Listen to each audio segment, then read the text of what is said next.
Hello, hi guys! Magandang hapon sa inyo lahat. This is Shid from Asgari Channel, a faith healer, also mata reader. So ngayong hapon, natutugyan natin na nagsasabihin sa inyo ng ating mga gabay.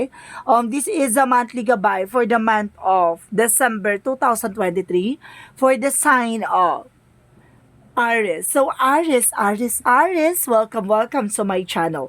Ano kayang messages, advices, and spirit guides ang ating masasaga for today's video?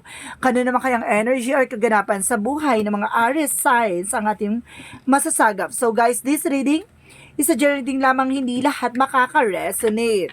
Kunin lamang po makaka-relate sa inyo and comment down below kung kaninong energy ang ating nasagap. And of course, don't forget to like and subscribe my channel and hit notification bell for more videos update. And of course, maraming salamat po sa mga walang sawang pagsuporta sa aking channel, lalo-lalo na hindi nag-skip ng ads. Naway pagpalain po kayo ng Diyos at may kapal siksik-tiglig na umapaw man ng balik sa inyong biyaya. So guys, ito na ang mensahe for the month of December 2023 for the sign of Aries.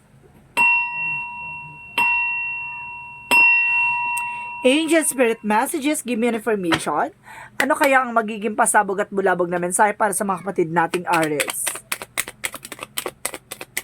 There is a Three of Pentacles. So, there is a collaboration or teamwork, no? Or something katrabaho mo. Ganon. Or something trabaho. And because there is an Ace of Swords. So, there is a breakthrough. And at the same time, mental clarity. Okay. Meron dito mga bagay na magkakaroon sa iyo ng kaliwanagan, no? Pagdating sa business, sa trabaho, sa negosyo, ano man yan ay mapagtatagumpayan mo. And of course, there's a Five of Cups. And of course, there's a regret, no? May mga bagay na pinagsisisihan mo or may mga bagay dito na dapat mong pagsisihan. So, let's see what is additional messages. Or may mga bagay na nasayang, no? And of course, there's, or rejections. Okay, there's a Four of Wands. There's a celebration coming in for you, no? May celebration daw dito. And of course, there's a twin flame energy, no? There's a soul contract. Or something, a wedding, engagement, or proposal. Or some of you talaga meron ditong homecoming. Okay, additional messages. And of course, there's, Seven of Pentacles. There's a harvest time. So, meron ditong harvest time talaga. Ibig sabihin dito may mga bagay talagang, kumbaga, yung mga bagay na ininvest mo, maaaring tumubo na, or some of you guys, may mga bagay na talagang makukuha mo what you deserve, no? There's a paying off. At the same time, there's a Ten of Cups, no? There's a happiness. There's a happy family. So, let's see what is the Three of Pentacles. There's a Nine of Cups. So, there's a wish fulfillment, no?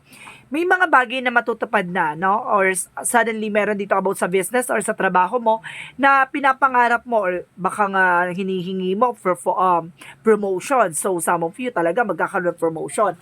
Or some of you naman gusto mo lumago ang business mo. So, there's some information na talagang lalago, no? There's a wishes coming true or dream coming true. So, let's see what is Ace of Swords. What is the Ace of Swords? There's a Hierophant. So, there's a lesson learned. Na may mga bagay na kumbaga naliwanagan, na may mga bagay na natutunan, na kumbaga nangyari from the past, no? Kumbaga may mga pinagdaanan ka. Tapos ngayon kumbaga natutunan mo yung mga bagay na nagkaroon ng kaliwanagan, no? Let's see what is the Five of Cups. And of course, there's a Two of Pentacles. There's a balance. So, this time kailangan mo maging balance, no? And of course, what is the Four of Wands? What is the Four of Wands? So, there's a Six of Swords, transition.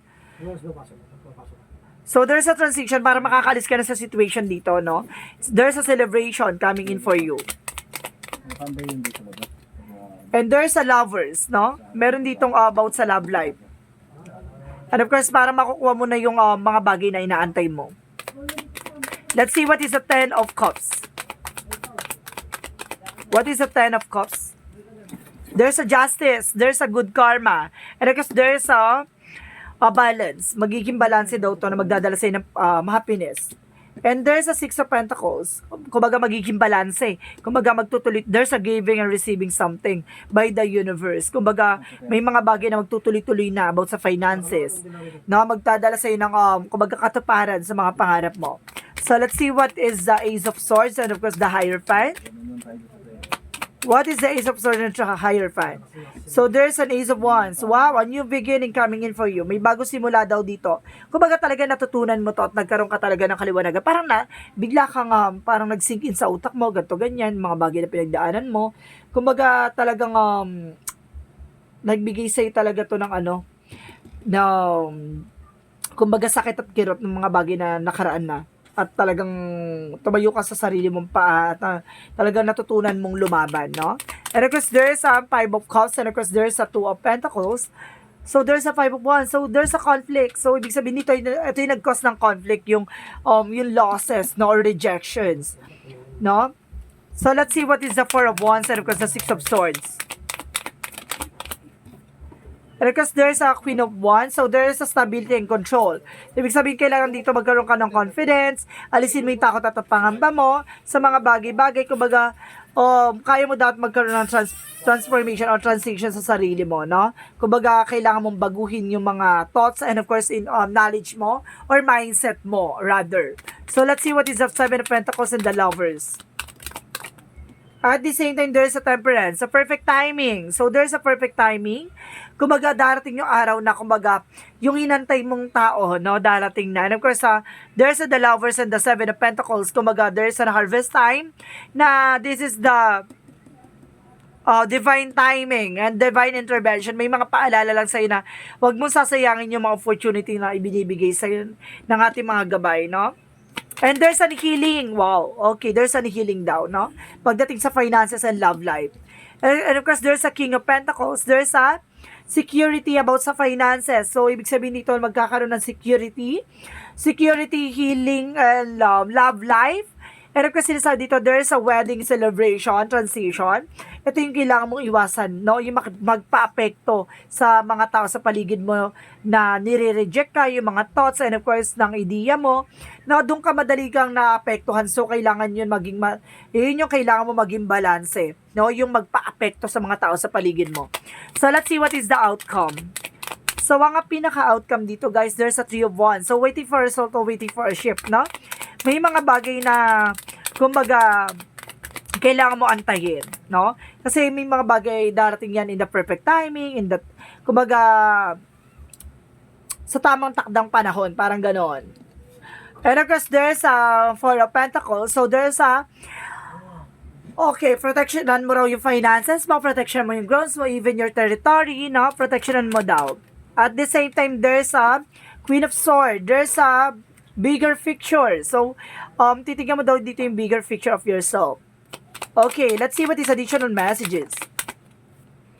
And I guess there's a Ten of Swords, no? Maraming betrayal, maraming talagang traitor sa paligid mo, kaya kailangan maging aware ka. Kaya sigurong, kumbaga, itong tao na to nakakausap mo, tapos may mga ideas ka na sasabihin sa kanila, tapos, kumbaga, nire-reject or something na parang nagkakaroon sila ng, kumbaga, ng, advices or something, opinion. Tapos parang kinukontra nila yung mga sinasabi mo. Kasi inggit yon at talagang inano nila na kumbaga magkaroon ka sa sarili mo ng rejection para mawalan ka ng confiance or dinidistract ka nila. No, para ganun. So, let's see what is additional messages. And of course, there's a Page of Swords. Get mo information, no? Kailangan mo makakuha ng information. And of course, there's a Five of Pentacles na, kumbaga, makaka-recover ka na about sa finances, pero kailangan mo maging matalino. At huwag ka magpapabudol pa sa kanila. At the same time, huwag ka magpapalinlang, no? Kumbaga, lilinlangin ka. There's a High Priestess by the hidden agenda. Diba? Kumbaga, lumalapit yan sa'yo hindi dahil pupuriin ka, kundi, diba? Maghahanap ng butas para pabagsakin ka. So, let's see what is the Love Oracle card.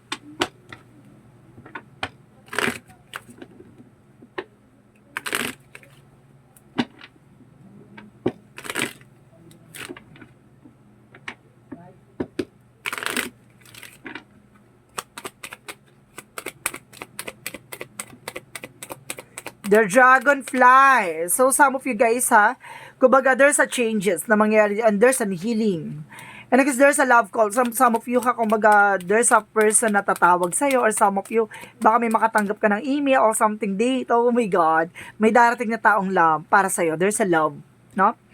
There's a meeting someone new. Let's see what is a yin and yang oracle card.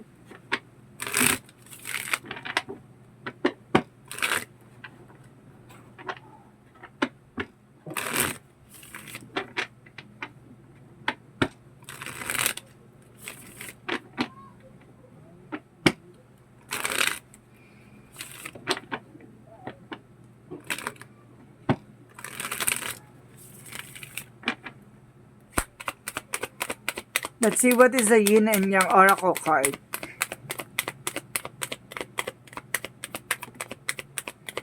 There's a past. So, meron talaga ditong, there's a suffering. So, ngayon, nakakaranas na ng suffer yung mga nakaraan or gumawa sa'yo ng hindi maganda, no? And of course, limitation, no? Alisin mo yung fear mo, yung pangamba mo at the same time. No? And of course, there's an unexpected, no? Maraming ganap dito na magkakaroon ng unexpected.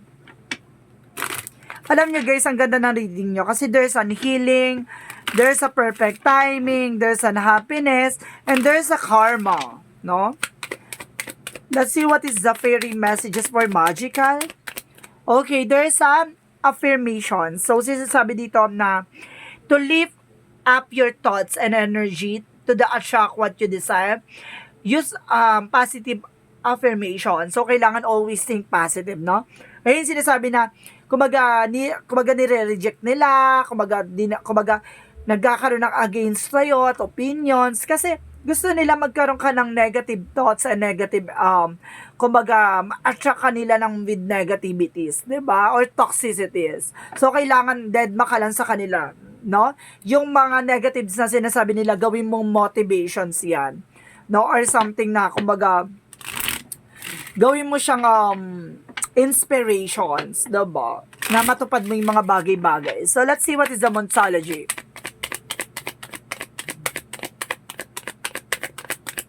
Let's see what is the Monsology. At sinasabi dito, there's a win-win outcome for ka. So, mananalo ka dito, no?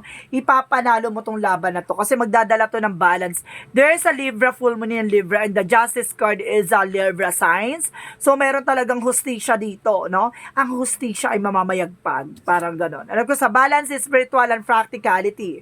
So, kailangan mo maging balanse. Let's see what is the Archangel Michael messages. Detach from the situation. Kailangan mo na makaalis sa situation. And sense of humor. Ito yung sinasabi, diba? Always think positive. Be optimistic. Diba? Dead tayo dapat sa mga negativity. Kailangan na, tignan mo yung light in order to attract the healing energy. Diba? Always think positive. So, let's see what is the romance angels. What is the romance angels? Religious factor. So, some of you, there's a religious talaga. Your love life is influenced by your religious bringing a spiritual path. So, some of you, kung malakas ang pananampalataya at tiwala mo sa ating poong may kapal, no? So, let's see what is additional messages for angel spirit guides. There's an elemental kingdom. There's a balance. At the same time, there's a comfort by forgiveness, support, no, sinusuportahan ka raw ng ating angel spirit brother ng iyong mga ancestors, no? Ginagabayan ka raw ng mga ancestors mo. And of course, at the same time, there's an harvest time by autumn. Kumbaga, may mga bagay na makukuha mo dito. Kumbaga, maaani mo na. So, let's see what is additional messages. There's a blame. May mga bagay na, kumbaga, hindi mo masisisi, no? Or kumbaga, wala kang iba pagsisisihan kundi wala kang iba sisisihin kundi sarili mo. Kaya, kumbaga, this time, kailangan wag ka magtitiwala agad-agad. And of course, there's a self-esteem. Ayun yung kailangan mong i-boost. Nang sa ganun, magawa mo yung mga bagay-bagay at magkaroon ka ng mga panibagong ideas and informations na makakatulong sa'yo how to grow and magkaroon ng expansion, no? And because there's an acceptance, may mga bagay na kailangan mong tanggapin. Diba? Minsan kasi hindi mo matanggap na bakit ka ginagawa ng ganito or bakit hindi na lang sila maging masaya sa mga achievements mo. Kasi may mga tao talagang, diba, na inggitera, talagang, diba, may mga kulang sa aruga. Char. Diba? Let's see what is the energy. And there's an envy. Alisin mo yung ego. Alisin mo yung pride or something, ha? And because there is a healer of the ages. So some of you pagagalingin ka talaga sa lahat ng aspeto. Kaya pala there's a love life, healing, karma, and a happiness. Diba? And if there's a dream coming true, and of course there's a new beginning. No? And of course there's a breakthrough. So there's a the sun card. So sinasabi dito magkakaroon ka ng pure positive outcome. So let's see what is the chakra messages for you.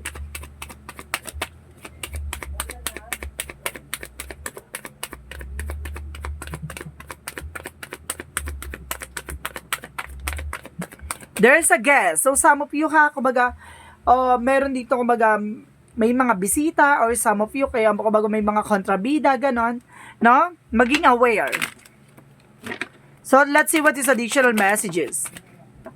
And of course, there's a school. Kumbaga may mga bagay na dapat mong matutunan, dapat mong malaman. At the same time, there's a time to decide. So kailangan mo mag-desisyon ngayon as soon as possible.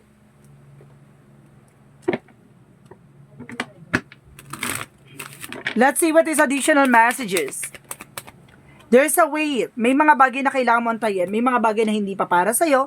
May mga bagay na para sa'yo na. Diba? Ayun sinasabi ko kanina, there's a perfect timing. So, let's see what is Archangel Raphael. So, there's a avoid allergies. So, ibig sabihin, umiwas ka sa mga bagay na, kumbaga, meron ka nararamdaman pag nakakainom ka nun or nakakakain ka nun, umiwas ka. So, let's see what is a Jesus loving quotes. I will not leave you comfortless, I will come to you. So, ibig sabihin daw sa'yo na hindi kayo iwan ni God, no?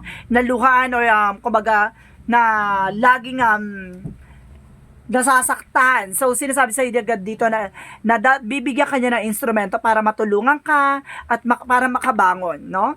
So, there is an angel's answer, guys. Mag-iisip kayo ng question, no? Regarding sa kung anong gusto niyong tanong. At bibilang ako ng 3, kailangan nakapag-isip ka na. Okay?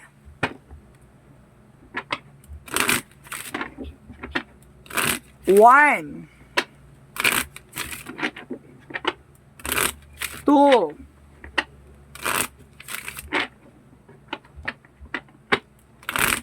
3.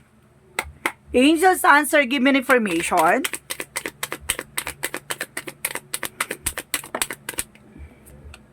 If you believe. So, sinasabi dito, maniwala ka lang, no?